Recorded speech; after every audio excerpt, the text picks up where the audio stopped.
Of Mice and Men by John Steinbeck. Chapter 1.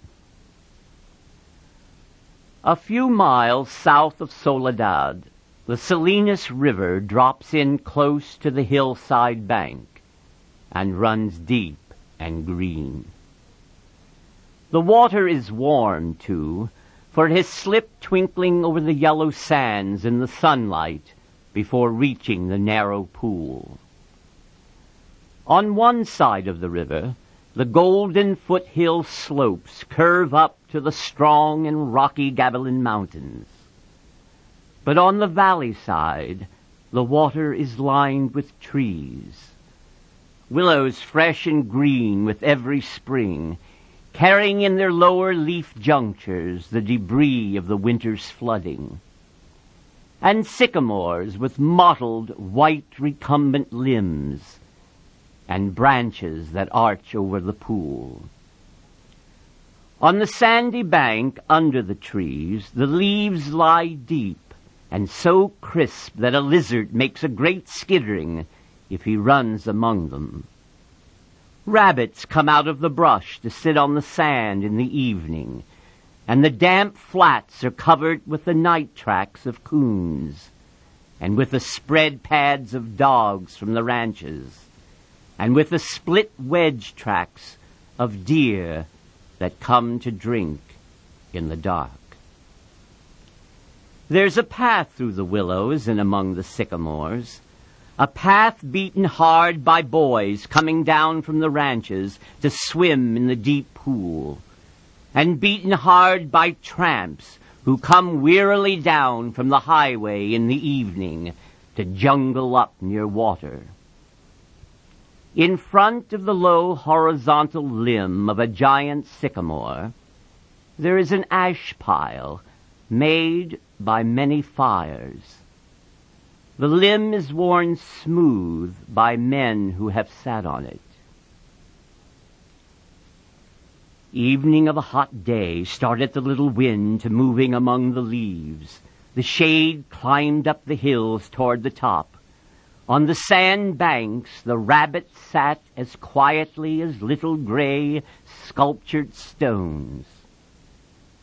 And then from the direction of the state highway came the sound of footsteps on crisp sycamore leaves. The rabbits hurried noiselessly for cover. A stilted heron labored up into the air and pounded down the river. For a moment, the place was lifeless. And then two men emerged from the path and came into the opening by the green pool. They had walked in single file down the path, and even in the open, one stayed behind the other. Both were dressed in denim trousers and in denim coats with brass buttons. Both wore black shapeless hats, and both carried tight blanket rolls slung over their shoulders. The first man was small and quick, dark of face with restless eyes and sharp, strong features. Every part of him was defined: small, strong hands, slender arms, a thin and bony nose. Behind him walked his opposite, a huge man, shapeless of face, with large, pale eyes, with wide, sloping shoulders. And he walked heavily, dragging his feet a little, the way a bear drags his paws. His arms did not swing at his sides, but hung loosely. The first man stopped short in the clearing, and the follower nearly ran over him. He took off his hat and wiped the sweatband with his forefinger and snapped the moisture off. His huge companion dropped his blankets and flung himself down and drank from the surface of the green pool, drank with long gulps, snorting into the water like a horse. The small man stepped nervously beside him. "Lenny," he said sharply. "Lenny, for God's sakes, don't drink so much." Lenny continued to snort into the pool. The small man leaned over and shook him by the shoulder. "Lenny, you're gonna be sick like you was last night." Lenny dipped his whole head under, hat and all, and then he sat up on the bank, and his hat dripped down on his blue coat and ran down his back. "Oh, that's good," he said. "You drink some, George. You take a good big drink." He smiled happily. George unslung his bindle and dropped it gently on the bank. "I ain't sure it's good water," he said. "Looks kind of scummy." Lenny dabbled his big paw in the water and wiggled his fingers so the water rose in little splashes. Rings widened across the pool to the other side and came back again. Lenny watched them go. "Look, George, look what I've done." George knelt beside the pool and drank from his hand with quick scoops. "It tastes all right," he admitted. "Don't really seem to be running, though." "You never ought to drink water when it ain't running, Lenny," he said hopelessly. "You'd drink out of a gutter if you was thirsty." He threw a scoop of water into his face and rubbed it about with his hand under his chin and around the back of the neck. Then he replaced his hat, pushed himself back from the river, drew up his knees, and embraced them. Lenny, who had been watching, imitated George exactly. He pushed himself back, drew up his knees, embraced them, looked over to George to see whether he had it just right. He pulled his hat down a little more over his eyes, the way George's hat was. George stared morosely at the water. The rims of his eyes were red with sun glare. He said angrily, "We could just as well have rode clear to the ranch if that bastard bus driver knew what he was talking about. Just a little stretch down the highway," he says. "Just a little stretch. Damn near 4 miles, that's what it was. Didn't want to stop at the ranch gate, that's what. Too damn lazy to pull up. Wonder he isn't too damn good to stop in Soledad at all. Kicks us out and says, just a little stretch down the road. I bet it was more than 4 miles in a damn hot day." Lenny looked timidly over to him. "George?" "Yeah, what do you want?" "Where we going, George?" The little man jerked down the brim of his hat and scowled over at Lenny. "So you forgot that already, did you? I gotta tell you again, do I? God, you're a crazy bastard." "Oh, I forgot," said Lenny softly. "I tried not to forget. Honest to God I did, George." Okay, I'll tell you again. I ain't got nothing to do. Might just as well spend all my time a-telling you things, and then you forget 'em, and I tell you again. Tried and tried," said Lenny. "But do no good. Now, I remember about the rabbits, George. The hell with the rabbits. That's all you can ever remember, them rabbits." "Okay. Now you listen, and this time you gotta remember, so we don't get in no trouble. You remember sitting in that gutter on Hyde Street and watching that blackboard?" Lenny's face broke into a delighted smile. "Oh, why, sure, George. I remember that, but what'd we do then?" "I remember some girls come by, and you says, the hell with what I says. You remember about us going into Murray and Reddy's, and they give us work cards and bus tickets." "Oh, sure, George, I remember that now." His hands went quickly into his side coat pockets. He said gently, "George, I ain't got mine. I must have lost it." He looked down at the ground in despair. "You never had none, you crazy bastard. I got both of 'em here. You think I'd let you carry your own work card?" Lenny grinned with relief. "I thought I put it in my side pocket." His hand went into the pocket again. George looked sharply at him. "What'd you take out of that pocket?" "Oh, ain't nothing in my pocket," Lenny said cleverly. "I know they ain't. You got it in your hand. What you got in your hand to hide it?" "I ain't got nothing, George, honest. Come on, give it here." Lenny held his closed hand away from George's direction. It's only a mouse, George. A mouse? A live mouse? Oh, just a dead mouse, George. No, I didn't kill it, honest. I found it. I found it dead. Well, give it here, said George. Oh, leave me have it, George. Give it here. Lenny's closed hand slowly obeyed. George took the mouse and threw it across the pool to the other side among the brush. What you want of a dead mouse anyways? I could pet it with my thumb while we walked along, said Lenny. Well, you ain't petting no mice while you walk with me. Now, you remember where we're going now. Lenny looked startled, and then in embarrassment hid his face against his knees. Oh, I forgot again. God, said George resignedly. Well, look, we're going to work on a ranch like the one we come from up north. Up north, in Weed. Oh, sure, I remember, in Weed. The ranch we're going to is right down there about a quarter of a mile. We're going to go in and see the boss. Now, look, I'll give him the work tickets, but you ain't going to say a word. You just stand there and don't say nothing. If he finds out what a crazy bastard you are, we won't get no job. But if he sees your work before he hears you talk, we're set. Now, you got that? Sure, George, sure. I got it, okay. Now, when we go in to see the boss, what are you going to do? Lenny thought. His face grew tight with thought. I ain't gonna say nothing. Just gonna stand there. Good boy, that's swell. You say that over 2-3 times so you're sure you won't forget it. Lenny droned to himself softly. I ain't gonna say nothing. I ain't gonna say nothing. I ain't gonna say nothing. Okay, said George. And you ain't gonna do no bad things like you done in Weed, neither. Lenny looked puzzled. Like I done in Weed? Oh, so you forgot that too, did you?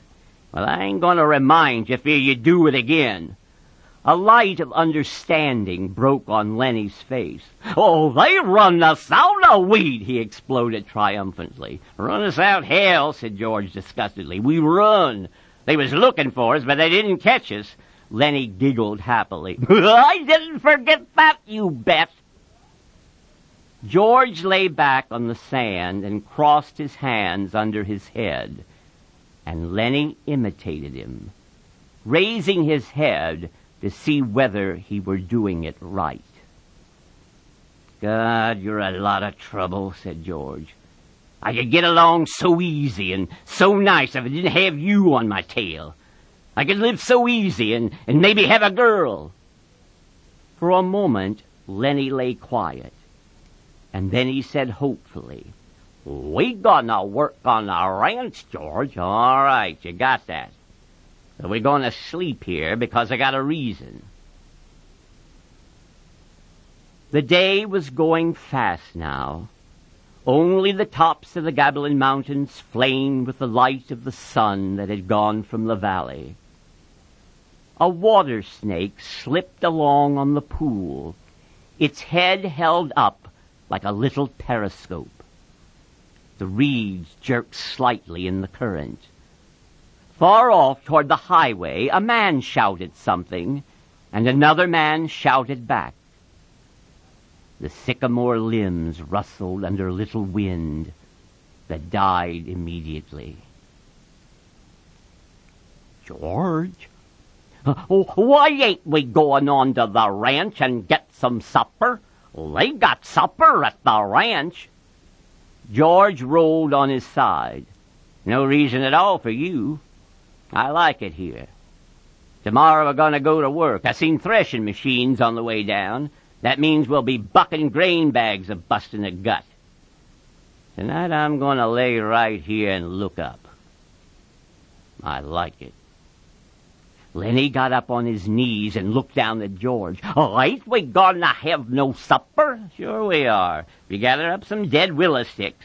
I got 3 cans of beans in my bindle. You get a fire ready, and I'll give you a match when you get the sticks together. Then we'll heat the beans and have supper." Lenny said, "I like beans with ketchup." "Well, we ain't got no ketchup. Now you go get the wood and don't you fool around. It'll be dark for long." Lenny lumbered to his feet and disappeared in the brush. George lay where he was and whistled softly to himself.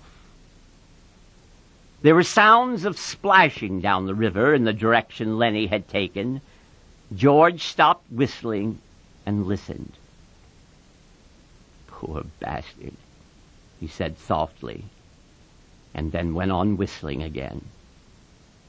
In a moment, Lenny came crashing back through the brush. He carried one small willow stick in his hand. George sat up. "All right," he said brusquely, "give me that mouse." But Lenny made an elaborate pantomime of innocence. "What mouse, George? I ain't got no mouse." George held out his hand. "Come on and give it to me. You ain't putting nothing over." Lenny hesitated, backed away, looked wildly at the brush line as though he contemplated running for his freedom. George said coldly, "You gonna give me that mouse or I have to sock you?" "I'll give you what, George? You know damn well what. I want that mouse." Lenny reluctantly reached into his pocket. His voice broke a little. "I don't know why I can't keep it. It ain't nobody's mouse. I didn't steal it. I found it lying right beside the road." George's hand remained outstretched imperiously. Slowly, like a terrier who doesn't want to bring a ball to its master, Lenny approached, drew back, approached again. George snapped his fingers sharply, and at the sound, Lenny laid the mouse in his hand.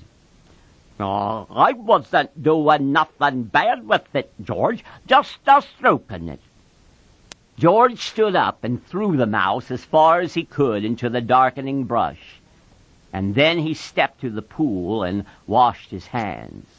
"You crazy fool, don't you think I could see your feet was wet when you went across the river to get it?"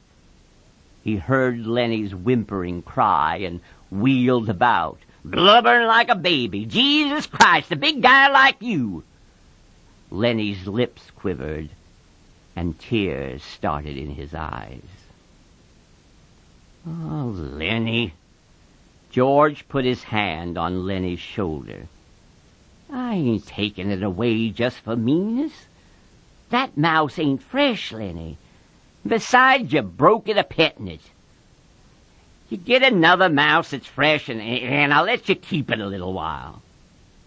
Lenny sat down on the ground and hung his head dejectedly. "I don't know where there is no other mouse. I remember a lady used to give 'em to me, every one she got. But that lady ain't here."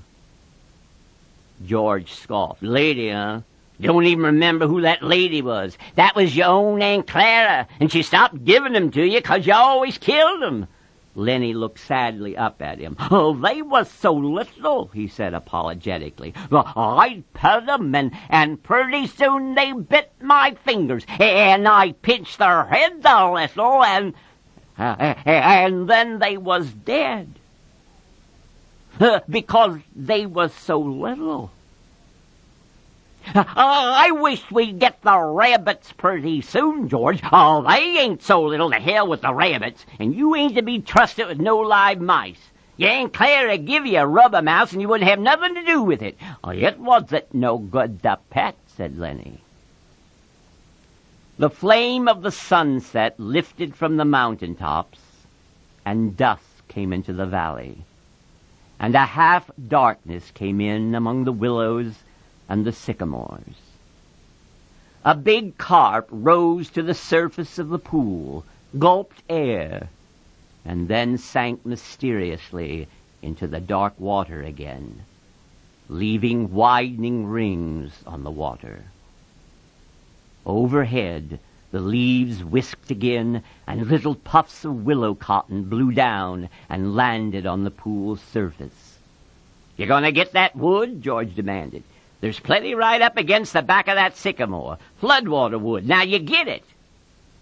Lenny went behind the tree and brought out a litter of dried leaves and twigs. He threw them in a heap on the old ash pile and went back for more and more. It was almost night now. A dove's wings whistled over the water. George walked to the fire pile and lighted the dry leaves. The flames cracked up among the twigs and fell to work. George undid his bindle and brought out 3 cans of beans. He stood them about the fire, close in against the blaze, but not quite touching the flame. "There's enough beans for 4 men, George said. Lenny watched him from over the fire. He said patiently, "I like 'em with ketchup." "Well, we ain't got any," George exploded. "Whatever we ain't got, that's what you want. God Almighty, if I was alone, I could live so easy. I could go and get a job and work and no trouble and no mess at all. And when the end of the month come, I could take my $50 and go into town and get whatever I want. I could stay in a cat house all night, or I could eat any place I want, hotel or any place, and order any damn thing I could think of. And I could do that all every damn month. Get a gallon of whiskey, or sit in a pool room and play cards or shoot pool." Lenny knelt and looked over the fire at the angry George, and Lenny's face was drawn with terror. "And what I got," George went on furiously, "I got you. You can't keep a job, and you lose me every job I get. Just keep me shoving all over the country all the time. And that ain't the worst. You get in trouble. You do bad things, and I gotta get you out." His voice rose nearly to a shout. "You crazy son of a bitch! You keep me in hot water all the time." He took on the elaborate manner of little girls when they are mimicking one another. "Just wanted to feel that girl's dress. Just wanted to pet it like it was a mouse. Well, how the hell she know you just wanted to feel her dress? She jerks back and you hold on like it was a mouse. And she yells and we gotta hide in an irrigation ditch all day where the guys are looking for us. And we gotta sneak out in the dark and get out of the country. All the time something like that. All the time. I wish I could put you in a cage with about 1,000,000 mice and let you have fun." His anger left him suddenly. He looked across the fire at Lenny's anguished face, and then he looked ashamedly at the flames. It was quite dark now, but the fire lighted the trunks of the trees and the curving branches overhead. Lenny crawled slowly and cautiously around the fire until he was close to George. He sat back on his heels. George turned the bean cans so that another side faced the fire. He pretended to be unaware of Lenny, so close beside him. "George?" Very softly.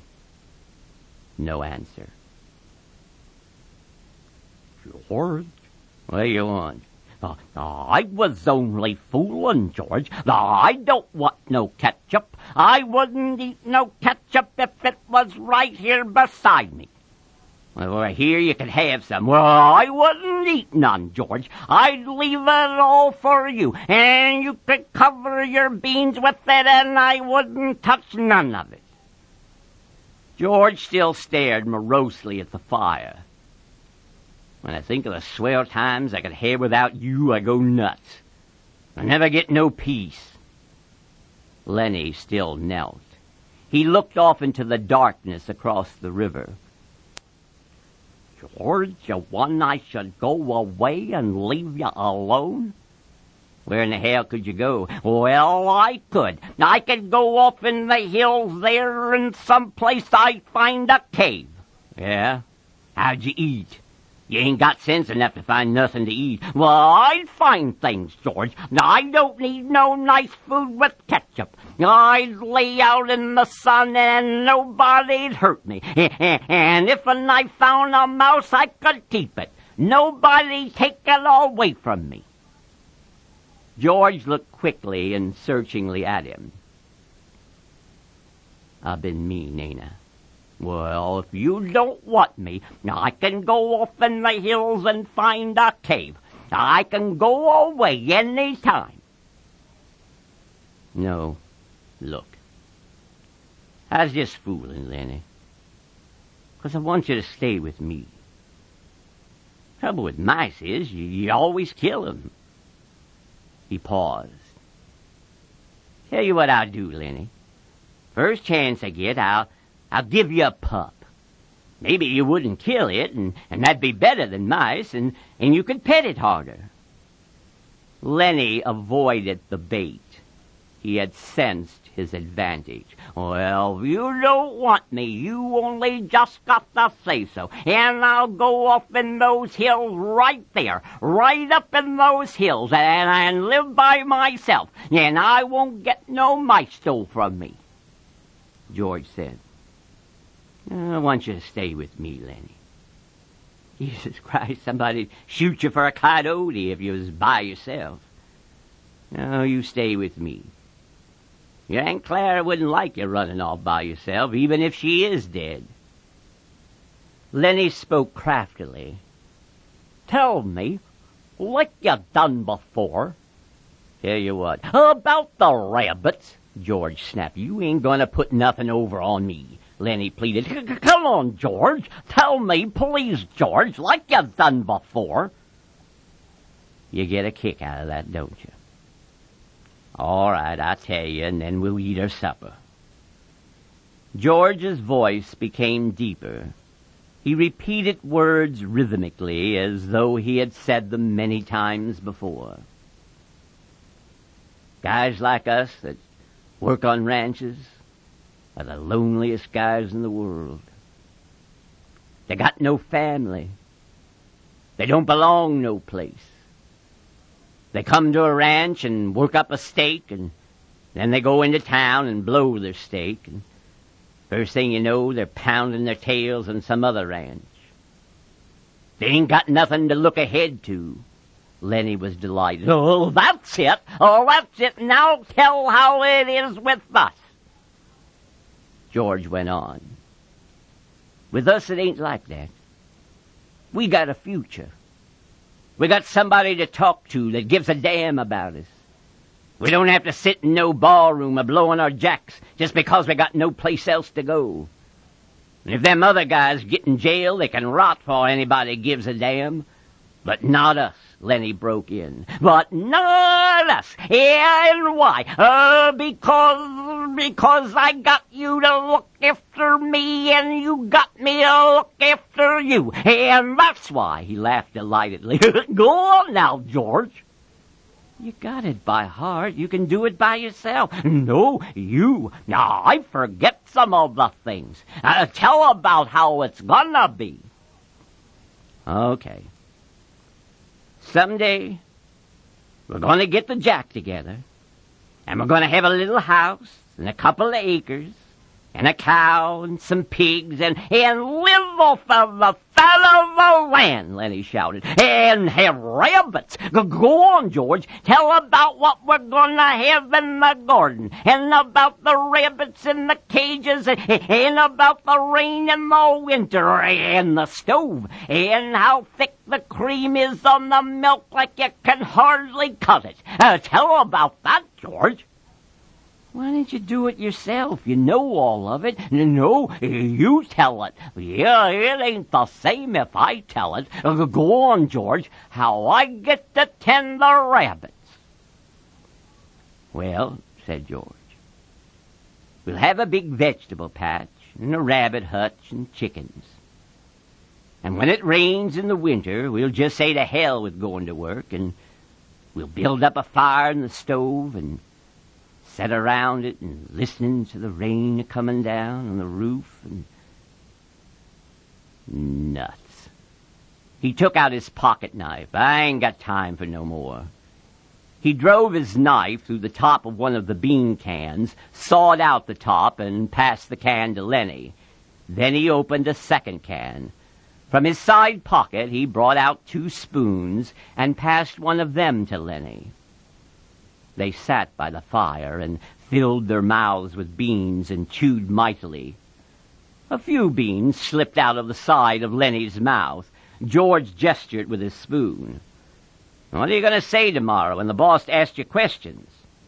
Lenny stopped chewing and swallowed. His face was concentrated. I ain't gonna say a word." "Good boy. That's fine, Lenny. Maybe you're getting better. When we get the couple of acres, I can let you tend the rabbits, all right. Especially if you remember as good as that." Lenny choked with pride. "I can remember," he said. George motioned with his spoon again.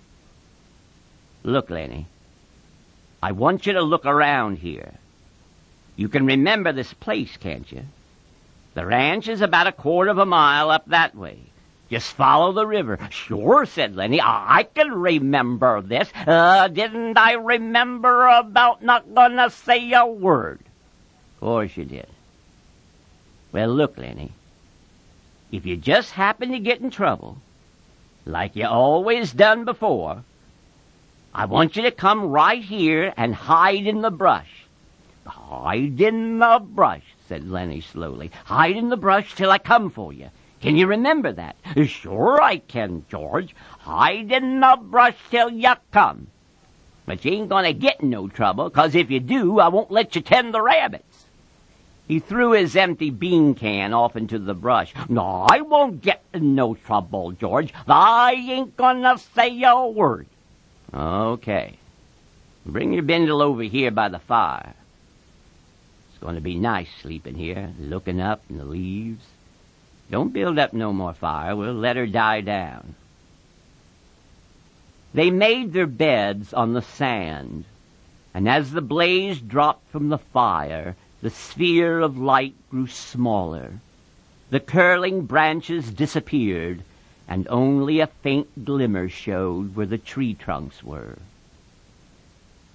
From the darkness, Lenny called, "George, you asleep?"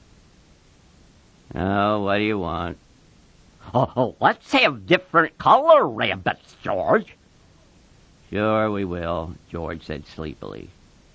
"Red and blue and green rabbits, Lenny. Millions of them. Furry ones, George, like I seen in the fair in Sacramento." "Sure, furry ones." "'Cause I can just as well go away, George, and live in a cave." "You can just as well go to hell," said George. "Shut up now." The red light dimmed on the coals. Up the hill from the river a coyote yammered, and a dog answered from the other side of the stream. The sycamore leaves whispered,